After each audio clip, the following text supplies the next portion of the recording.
How do our habit patterns, our subconscious patterns show up and affect us in our life and business? Our subconscious patterns are always dictating the way we live our lives, what we do, and how we show up for ourselves. Our subconscious patterns are always dictating our behavior. But if we look at the root cause of the problem, if we can start addressing that, then we can start moving beyond the patterns that are keeping us stuck in our life and business.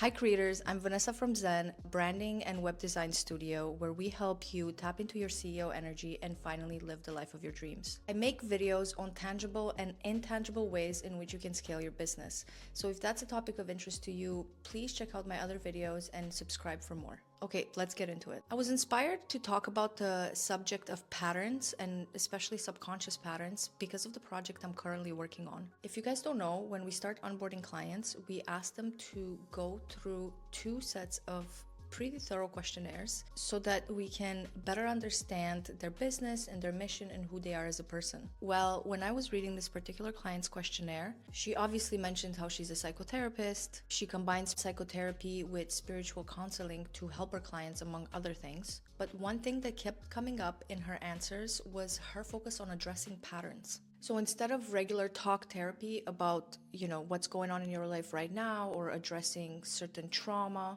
she takes it a step further and looks at how certain patterns show up in an individual's life. And I thought that was really interesting because think about how much greater the potential of addressing the root cause of a persistent problem can actually be in our lives and business.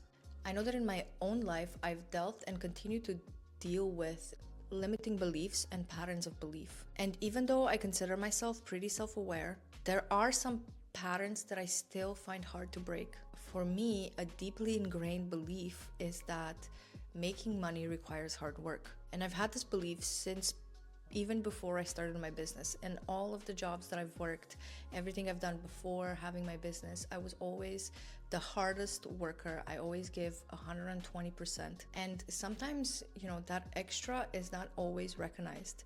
But I believe that this is what I had to do in order to prove my worth. And the way that manifests in my business right now is that I sit here and work hard each and every day, which very often leaves me depleted, overworked, overthinking, stressed out. And let's be honest, that's no way to conduct a successful business. How can you give to others when you don't have enough yourself? But see, on an intellectual level, I can see that this is just a pattern that I have to break. Logically, I understand and believe that aligned action is all it takes and not necessarily hard work. So in my conscious mind, I believe these things, but clearly my subconscious doesn't yet believe them. And this is something that I've been working on for years, so it's really interesting to see how it keeps showing up and how deeply rooted this pattern of thinking is. And because this is a belief that's so deeply ingrained in my subconscious, I continue repeating the pattern. To take it a step further and illustrate what a chokehold this pattern of belief has on me, even if I notice myself become good at something, that I can significantly cut down the time it takes me to do it. Because obviously I've become more experienced and I've created a system that works for me. Even then, I noticed that instead of embracing this newfound freedom or this newfound free time, or enjoying the fact that I'm good at said thing and that it comes easily to me, instead of accepting that, what I tend to do is add something to my to-do list or try to change it or try to improve it once more, making it hard for me once again. Sometimes I try to increase my workload. I'll add out-of-scope things to my list in order to over-deliver. I mean, you get the point. I always try my hardest to make it more hard for myself instead of just being okay with the fact that sometimes you just get good at something. It's almost like the only way I can feel my work is valuable is if I break my back doing it.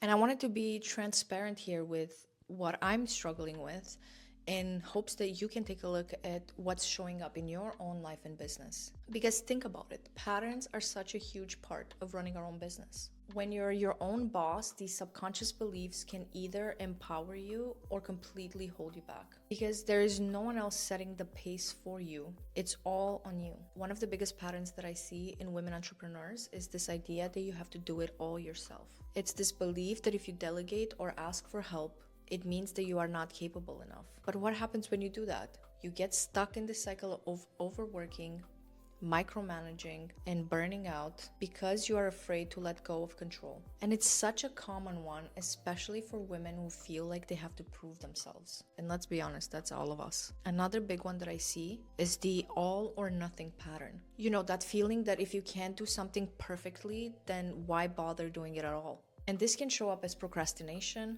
or putting off launching something because it's just not yet ready. This is a perfectionism trap, and it keeps you stuck because you're chasing an impossible standard instead of just starting and refining along the way. And then there's the pattern of undervaluing yourself. Maybe it's charging less than you know you're worth, hesitating to promote your services, or feeling like you have to over-deliver to justify what you're charging. I feel like my pattern of belief kind of touches on this one as well. And I see it all the time, especially for women in wellness or spiritual fields. Because there's often a belief that helping people should come before making money. As I'm talking about this, I'm wondering if it's also because for so many centuries, women have done unpaid labor.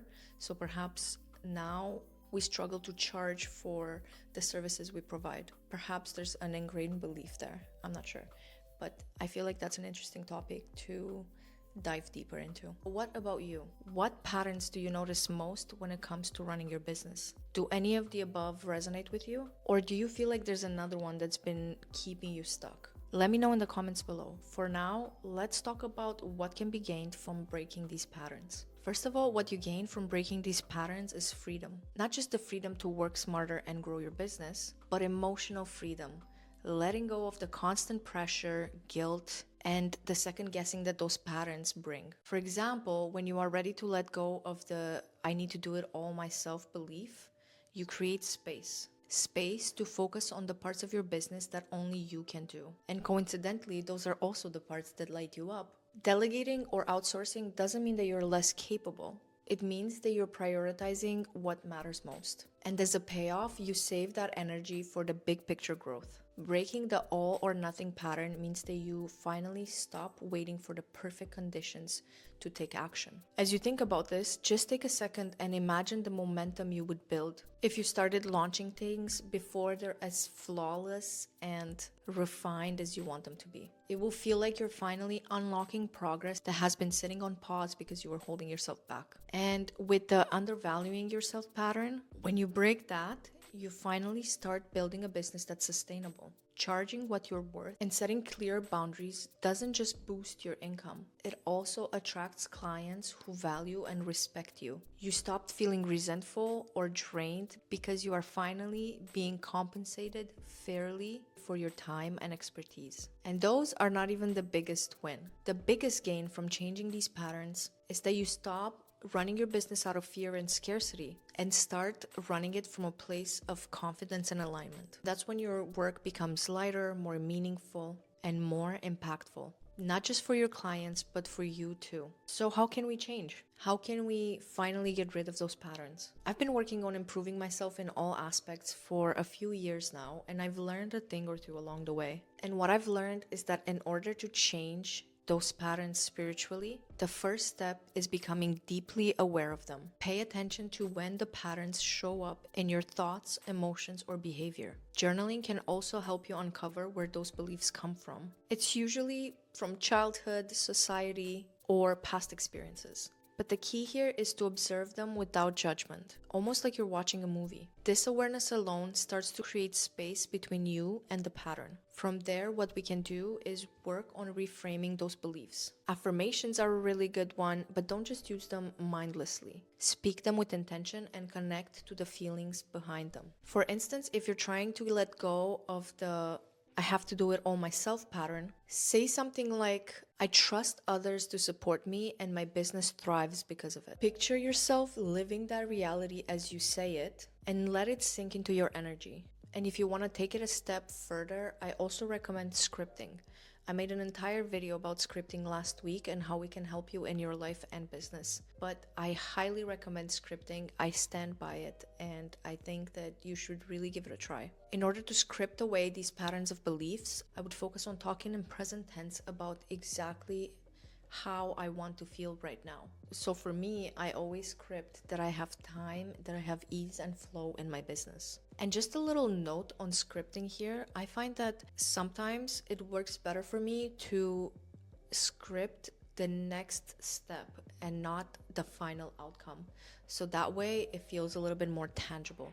So instead of saying, you know, I never overwork.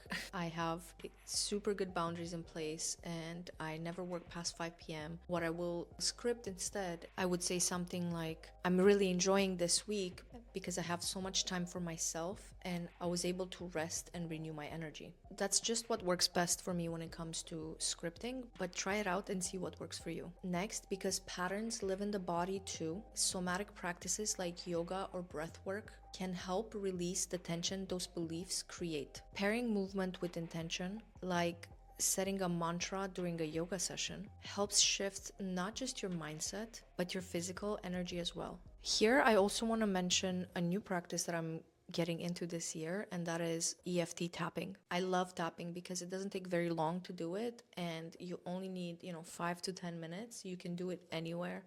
And so far, it's been working really well for me. I've done it in the past, but I've kind of dropped the practice and now I'm trying to get back into it. Let me know in the comments if you use tapping, if you've tried it and your experience with it. I really would love to know. Visualization is another powerful tool to help us break the negative patterns in our lives. If you want to get into visualization, spend some time imagining what it would look and feel like to operate your business without those patterns holding you back. See yourself as thriving, feeling light, and working with ease. The more you embody that feeling, the more your subconscious starts to align with it. I also really love combining scripting with visualization because they really do go hand in hand. So if you have a practice of visualizing, take that visualization and script it out and create that mind-body connection. It will bring that desire so much faster in your life. I also tried this last recommendation that I have for you to release your limiting beliefs. I tried it one time and it worked for me really well, but I haven't tried it specifically with this I need to work hard to make money belief. But I will have to give it a try because I forgot that I had done it. It was a couple of years ago. It was for something completely unrelated. But I do remember it really made me feel better and I finally let go of that pain that I was holding on to.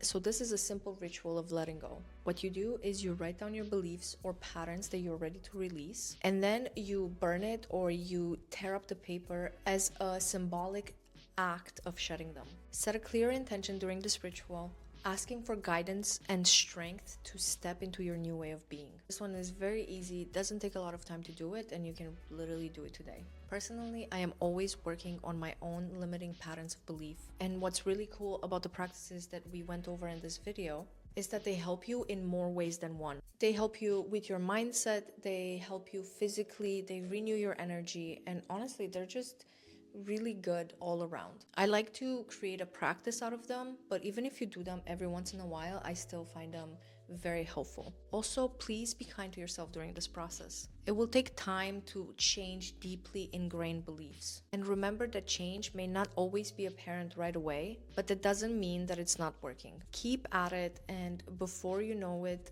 that pattern of belief will be gone and you will feel like a new woman. That's all I have for you today, girls. Remember that we are creators, and when we put our mind to it, we can create the life of our dreams with ease and flow. Please like and subscribe if you found this video helpful. It helps the algorithm show it to others, and it also helps me know that you are enjoying this content and that you get value from it. Thank you, and I'll see you in the next one.